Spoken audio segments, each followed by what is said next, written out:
अस्सलाम वालेकुम दोस्तों, मैं सादिया मर्चेंट आप लोगों की खिदमत में हाजिर हूँ। जमीयतुल उलमा महाराष्ट्र के दफ्तर में ट्रेन ब्लास्ट मामले के जो अफराद है, डॉक्टर तनवीर अंसारी, मोहम्मद अली शेख, मोहम्मद माजिद, मुजम्मिल शेख, आसिफ खान, सोहेल महमूद शेख, साजिद अंसारी और नावेद हुसैन साहब का इस्तेकबाल किया गया है। यहाँ सवाल ये होता है कि 19 साल बाद हाई कोर्ट ने इन्हें बाइज्जत तो बरी कर दिया है, क्या सुप्रीम कोर्ट से भी इनको वही इंसाफ मिलेगा? इसके अलावा जिन पुलिस अफसरान ने इन बेगुनाहों को अपने गुनहगार साबित करते हुए गिरफ्तार किया था, उस वक्त की सरकार और इस वक्त की सरकार क्या उन पर कार्रवाई करेगी? उन पर भी सवालिया निशान उठते हैं। इसके साथ ही अगर ये दोषी होते तो क्या हाईकोर्ट इनको फांसी नहीं देता, इनको बाइज्जत बरी क्यों करता? और उससे भी अहम मुंबई करों के जहन में यही सवाल है कि अगर ट्रेन ब्लास्ट मामले में ये 12 के 12 मुसलमान बेकसूर है, तो फिर वो कसूरवार लोग जिन्होंने वाकई ही इस टेरर अटैक को अंजाम दिया, इस ब्लास्ट को अंजाम दिया, वो अपने पुलिस की गिरफ्त से आज भी बाहर है। और जो टेरर अटैक में जो लोग हलाक हुए, वो तो आज भी इंसाफ के मुंतजिर हैं। आइए हम डायरेक्ट जो है डॉक्टर तनवीर अंसारी साहब से, मोहम्मद अली शेख और मुजम्मिल शेख साहब से जानने की कोशिश करते हैं कि उनकी जिंदगी के ये जो 19 साल उन्होंने जो जेल में गुजारे और उसके अलावा उनकी फैमिली ने जो अजियतें, जो कर्ब, जो झेला, लोगों की बातें और उन पर दहशतगर्दी के और दहशतगर्द कहकर उनको बुलाया गया, किस तरीके से उनके वो हालात थे, किन हालातों का सामना किया, हम डायरेक्ट रूबरू उनसे मुलाकात करके डॉक्टर तनवीर अंसारी साहब, मोहम्मद अली शेख और मुजम्मिल शेख साहब के जो बातें हैं आप लोगों के सामने रखते। मोहम्मद अली शेख साहब, 19 साल बाद रिहाई मिलने के बाद, इंसाफ मिलने के बाद, चूंकि ट्रेन ब्लास्ट मामलों को तारीखी फैसला कहा जा रहा है, तो क्या वाकई ही ये इंसाफ की जीत हुई है? और इतने साल जो आप लोगों ने, आपकी फैमिली ने कर्ब और अजियतें झेली, इस ताल्लुक से आपका क्या कहना है? हाँ, बेशक यानी कि जो ये फैसला है, जो हाई कोर्ट का एक तारीखी फैसला है। और असल में ये फैसला एक कुछ सोच रहे थे कि हमारे साथ इंसाफ हो, जो सेशन कोर्ट ने नहीं दिया था, जहाँ पे इंसाफ का खून हो गया था। वाकई में हमारे साथ यहाँ पे इंसाफ मिला हमें। जो ओरिजिनल कल्प्रिट है तो अभी तक बाहर है, और जो हमारे इनोसेंट है, जो ये पहले दिन से हम कोर्ट में बोल रहे थे कि हम तमाम लोग बेगुनाह हैं, हमें फंसाया गया। इस बीच में कोर्ट ने एक एक चीज जो हमने कोर्ट में एविडेंस के साथ पेश किया था, उसको हाई कोर्ट ने मान लिया। उसको मानने के साथ हमको बाइज्जत बरी किया। और रही बात इस 19 साल के अंदर फैमिली के अंदर क्या प्रॉब्लम हुई है, क्या आजमाइशें आई, क्या परेशानियां गए, वो तो एक अनटोल्ड स्टोरी है, यानी कि उसको मैं बता ही नहीं सकता। गिरफ्तारी हुई नहीं थी। एक्चुअल में जो अरेस्टिंग होती है कोई केस के लिए, इन्वेस्टिगेशन के लिए होती है। ये हमको इन्वेस्टिगेशन नहीं करना था। इनको ओरिजिनल आदमी तो मिले नहीं, इनको हमको सिर्फ पकड़ करके फंसाना था। जैसे ऐसे बलि का बकरा, जैसे मालेगांव केस में मुझे डाला गया था, उसमें जज वी पाटिल ने ये साफ क्लियर मेंशन किया है कि तमाम लोगों को बलि का बकरा बना गया। ये इन्वेस्टिगेशन के नाम पे हमको सिर्फ मार मार के टॉर्चर करके कन्फेशन स्टेटमेंट इनको लेना था। ये कोई इन्वेस्टिगेशन नहीं थी किसी केस का, बस एक टारगेट बना के हम करना। रही बात यह कि क्यों पकड़ा गया, क्या कुछ इन्फॉर्मेशन, ऐसा कुछ नहीं था इनके पास। खुद एटीएस वाले कुछ ऑफिसर थे, वो बीच बीच में लॉकअप में कभी कभी बोलते थे कि हमको ओरिजिनल आदमी तो मिले नहीं, हम तुमको फंसाएंगे भी तो हमको तुमको 1.5-2 महीने के बाद तुम बाहर निकल जाओगे। लेकिन हम मानते नहीं थे, स्टेटमेंट पे साइन नहीं करते थे। थर्ड डिग्री टेक टॉर्चर देके स्टेटमेंट ले लिएगा, जिसको हाई कोर्ट ने माना ही नहीं। बाकायदा हाई कोर्ट ने मेंशन किया है कि जो कबूली बयान है इनका लिया गया है, उसकी कॉपी टू कॉपी की गई है। 7 डीसीपी ने जो कन्फेशन स्टेटमेंट लिया है, सातों के जो सवाल है जवाब है सेम मिलते हैं, ऐसा कैसे हो सकता है? और जो स्टेटमेंट के साथ जो एविडेंस है, गवाह है, तमाम के तमाम 200 गवाह, उसमें जो आई विटनेस है, तमाम के जो स्टेटमेंट वो 100 डेज के बाद लिए गए हैं, 100 दिन, जो इतने डिले। तमाम चीज़ों में मान लिया कि ये फैब्रिकेटेड है, फॉल्स है पूरे, और उसको कोर्ट ने मान करके हमको बाइज्जत बरी कर दिया। इंसाफ तो हुआ है, लेकिन जो 19 साल के अंदर जो लॉस हुआ है वो तो अनटोल्ड स्टोरी है। और उसका जो मुआवजा है या कंपेंसेशन है, वो भी यानी कि बता नहीं सकते कि जितना। जैसे मिसाल के तौर पे 19 साल के अंदर हमारे बच्चों के ऊपर टॉर्चर हुआ, एटीएस ने जुल्म किया, हमारी वाइफ को टॉर्चर हैरेसमेंट की वजह से उसको कई बीमारियां लग गई, माली हालत तो खराब ही हो गई। उसके बीच में हमारे भाई और वालिद का 15 दिन के अंदर इंतकाल हो गया, जिसमें मुझे पैरोल भी नहीं मिला। हाई कोर्ट ने पैरोल भी दिया, वो भी 2 लाख भरने को कहा। मैं उसमें जनाजे में भी जाता। सोचने की बात है कि मौत के अंदर जनाजे पे अपने भाई ने जाए, ये लॉस हुआ जो, इसका तो कुछ नहीं। और रही बात हम कमीशन गवर्नमेंट से, हम तो चाहते हैं, लेकिन अभी हम चाहते हैं कि गवर्नमेंट से ये मुतालबा है हमारे कि हम तो बेगुनाह हैं, हमको हाई कोर्ट ने छोड़ा है, लेकिन ओरिजिनल जो कल्प्रिट है, जो इस ब्लास्ट में मर गए थे विक्टिम, उनके साथ भी इंसाफ तो हुआ नहीं है।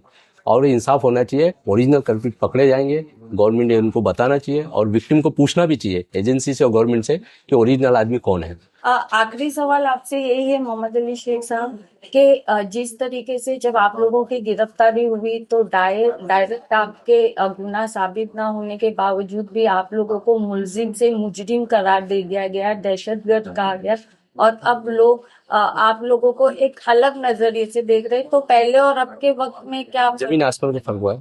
उस वक्त तो जाहिर सी बात, आवाम को मालूम नहीं, जनता को मालूम नहीं, इन्होंने फॉल्स स्टोरी बनाई, फैब्रिकेटेड किया, पूरा प्लान किया। मीडिया को भी इसका जिम्मेदार मानते हैं कि मीडिया ने भी उस वक्त जो आप लोगों की एक जो छवि थी या वो हकीकत थी उसको सही तरीके से मीडिया का उसमें बहुत रोल है, लेकिन कुछ मीडिया ऐसे भी है जिनका मैं शुक्र अदा करता हूँ, जिन्होंने हकीकत बताई। हमारे घरों पे जो हरेसमेंट होता था, कंटिन्यू परेशानी होती थी उसका, उसमें खासकर गुत पीछे मैं नाम लेना चाहता हूँ, उसमें आप भी शामिल थी, कि आप लोगों का बहुत बड़ा शुक्रिया अदा करता हूँ। और उस वक्त जो हमारी छवि बनाई थी, लेकिन अब क्लियर हुई है कि इसके बाद से वो तमाम चीजें डैमेज जो थी उसको क्रैश किया गया। तो यानी आप मानते हैं कि अल्लाह की लाठी बेआवाज होती है, देर से ही सही दुरुस्त फैसला हुआ। हाँ, बस पूरा तवक्कल तो अल्लाह, हस्बी अल्लाह ला इलाहा इल्लल्लाह। अल्लाह ताला तमाम फैसलों का हकदार है और तमाम फैसले उसके इख्तियार में, जो चाहता है करता है, वो किसी का मोहताज नहीं है। हाँ, ये चीज़ है। और मैं शुक्रिया अदा करना चाहता हूँ तमाम लोग, आप लोगों का, और जमीयत के अरशद मदनी साहब और तमाम जिम्मेदारों का, गुलजार साहब मरहूम का, अल्लाह ताला उनकी मगफिरत करे, उनकी कब्र को नूर से भर दे, उनकी कब्र को कुसादा कर दे। और तमाम के जो लोग अभी मौजूद है जमीयत में, तमाम लोगों का मैं बहुत ज़्यादा शुक्रिया अदा करता हूँ। क्योंकि दुनिया में साबित हो गया है, खास करके इंडिया के अंदर जो 7/11 ब्लास्ट के अंदर लोग फंसे हुए थे, वो तमाम के तमाम लोग फंसे हुए। एक एक्यूज का इसी दौरान में इंतकाल हुआ, तो 12 लोग जो हाईकोर्ट तक अपने इंसाफ की लड़ाई लड़ते रहे, उनको ये यकीन हो गया कि इस देश में आज भी इंसाफ मिल सकता है। अगर इनोसेंट लोगों को इस बात से बिल्कुल नहीं डरना चाहिए, ये हालात कैसे ही मुश्किल हो, इंसाफ जरूर मिलता है। लेकिन जुडिशियल सिस्टम हमारा आज भी अनबाइज्ड है। ट्रायल कोर्ट ने हमारी आवाज को दबाया, एटीएस ने फैब्रिकेटेड केस बनाया, हालात इतने खराब हो गए थे कि अपनों ने तो साथ छोड़ा था और कोई उम्मीद नजर नहीं आ रही थी। लेकिन अल्लाह के करम से जमीयत उलमा के लोग और उम्मत के लोग जो है साथ आए और हमारी लीगल टीम बनी, और खुद हमने भी आरटीआई के जरिए बहुत सी ऐसे एविडेंस जमा किए और कोर्ट के अंदर प्रोड्यूस किए। हमारे लिए एक शौक था कि तमाम डिफेंस एविडेंस जो इस बात के गवाह थे कि हम लोग इनोसेंट हैं, प्लस जो एटीएस ने फैब्रिकेटेड केस बनाए हैं उसके अंदर भी लूप्स एंड होल्स थे। मास्टरमाइंड, कॉन्स्पिरेटर, प्लानर होने के बावजूद भी बहुत से ऐसी चीजें थी जिसका कोई एक्सप्लेनेशन प्रोसिक्यूशन के पास नहीं था। उसके बावजूद भी कोर्ट ने उन तमाम चीजों को इग्नोर किया, डिफेंस के एविडेंसेस को इग्नोर किया। जो ऐसे सबूत थे जो ये बता रहे थे कि ये लोग जो अरेस्ट हुए हैं एटीएस के जरिए वो इनोसेंट है, और एक दूसरा ग्रुप है जो इसमें इन्वॉल्व है। खुद हमारे जुडिशियल सिस्टम और पुलिस के ही डिपार्टमेंट्स में ये कंफ्यूजन था कि ये कुछ कह रहे थे कि ये इनोसेंट है, कुछ कह रहे थे कि नहीं ये है। पूरी हिंदुस्तान की पुलिस एक तरफ थी, सिर्फ बम्बई की एटीएस एक तरफ थी। बम्बई की एटीएस बोल रही थी कि ये लोग हैं, बाकी पूरी हिंदुस्तान की इन्वेस्टिगेशन एजेंसी और पुलिस ये बोल रही थी कि ये सब इनोसेंट है, करने वाले कोई दूसरे लोग हैं। और इस बात को दिल्ली हाईकोर्ट ने भी साबित किया कि करने वाले कोई दूसरे लोग हैं। प्लस जो भी एविडेंस जमा किए गए थे वो एटीएस ने टॉर्चर के बेस पे जमा किए थे, एटीएस ने फैब्रिकेट किए थे। कोई ऐसी चीज ही नहीं थी जिसकी वजह से वो साबित कर सके कि हम लोग इनोसेंट है। लेकिन ट्रायल कोर्ट ने इस बात को सिरे से ही इनकार कर दिया है। अल्हम्दुलिल्लाह जमीयत उलमा हिंद और हमारी लीगल टीम ने हाईकोर्ट के सामने इन तमाम चीजों को वापस से एक बेहतरीन अंदाज में रखा, और हाईकोर्ट ने इस बात को माना कि हमारे साथ टॉर्चर हुआ, बाय कर्स और बाय टॉर्चर हमारे से कन्फेशन लिया गया, और ऐसे एविडेंस फैब्रिकेट किए गए जो रियलिटी में इनका कोई ताल्लुक या वजूद ही नहीं रखते थे। इनोसेंट तो थे डे फर्स्ट से, लेकिन हाईकोर्ट के फैसले के बाद जुडिशियल सिस्टम पर और इंडियन लॉ पर और हुकूमत पर हमारा भरोसा और ज्यादा बढ़ गया। मैंने जितने इंटरव्यू दिए सब में मैं एक बात बहनों बोलना चाहता हूँ कि टेरर ऑफ विक्टिम सिर्फ वो नहीं है जिनके साथ टेरर हुआ है, जिनके डियरेस्ट लोग ब्लास्ट के अंदर मारे गए हैं, बल्कि टेरर विक्टिम हम भी हैं। ये अलग बात है कि हम पर टेरर जो है पुलिस के माध्यम किया गया, हमने स्ट्रगल किया, हमको आज इंसाफ मिला। लेकिन मैं चाहता हूँ कि अकाउंटेबिलिटी होना चाहिए कि वो कौन लोग हैं जिन्होंने ये टेरर फैलाया, क्योंकि टेरर ऑफ विक्टिम आज भी इंसाफ से बहुत दूर है।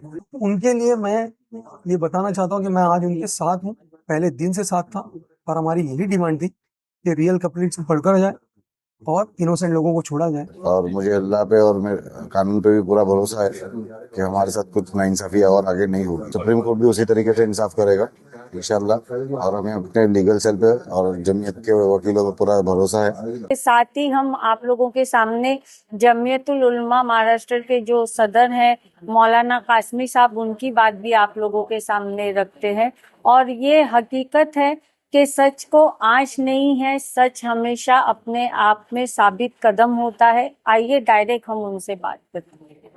सुप्रीम कोर्ट का ये फैसला हम समझते हैं कि हमारे हक में है। सबसे बड़ी बात इसमें ये हुई है कि जो लोग जेलों से बाहर आए हैं उनको दोबारा गिरफ्तार नहीं किया जाएगा, और अब सुप्रीम कोर्ट में केस आगे चलेगा।